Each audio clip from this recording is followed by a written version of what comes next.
Hello guys, म चाहिँ आज फेरि आइसकेको छु। हामीले नेपालबाट कसरी वर्ल्ड कप लाइभ म्याचहरू फ्रीमा हेर्ने त म आज तपाईँहरूलाई सिकाउँछु। योभन्दा पहिला मैले युएफसीवाला भिडियो हालेको थिएँ, फ्रीमा युएफसी कसरी हेर्ने भनेर। त्यो भिडियो सायद युट्युबले कपिराइट हानेर डिलिट गरिदिएको छ केटा। त्यही पनि आज म तिमीहरूलाई सिकाउँछु कसरी हेर्ने फ्रीमा है। अनि हाई क्वालिटीमा पनि हेर्न मिल्छ अनि कुनै पनि डिले हुँदैन है। फर्स्टमा चाहिँ मैले युज गर्ने भनेको, मैले मेन प्रायोरिटी दियो भनेको मैले सधैँ युज गर्छु केटा, त्यो चाहिँ सोको लाइभ भन्ने छ एउटा। तिमीहरूले क्रोममा सर्च गरेर इजिली हेर्न सक्छौ सोको लाइभ भन्ने। फर्स्टमै देखे सोको लाइभ भन्ने हान, क्लिक गर, त्यसमा फर्स्टमा आउँछ वेबसाइट, त्योमा क्लिक गर।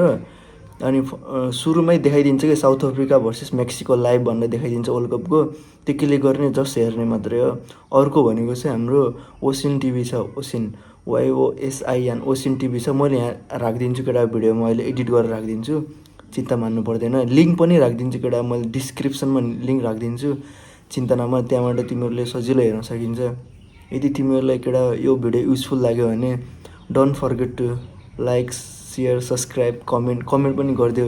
हेल्पफुल भयो भने यदि मलाई पनि मोटिभेट हुन्छ। अनि योभन्दा पहिला पनि मैले तिमीहरूलाई युएफसी कसरी हेर्ने भनेर सिकाएको थिएँ, जो धेरै जसोले त्यो भिडियो पनि मन पराइदिनु भएको थियो। बट अनफर्चुनेटली युट्युबले चाहिँ त्यो भिडियो डिलिट गरिदिएको छ, किनभने मैले त्यस्तो गर्न पाउँदो रहन्छु, वेबसाइटहरू देखाउन पाउँदो रहन्छु, मलाई थाहा थिएन।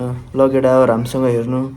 अझै पनि वर्ल्ड कपको बारेमा मतलब गेम रिभ्यू, पोर्चुगलको, ब्राजिलको, अर्जेन्टिनाको गेम रिभ्यूहरू चाहिन्छ भने कमेन्ट गर्नु केटा।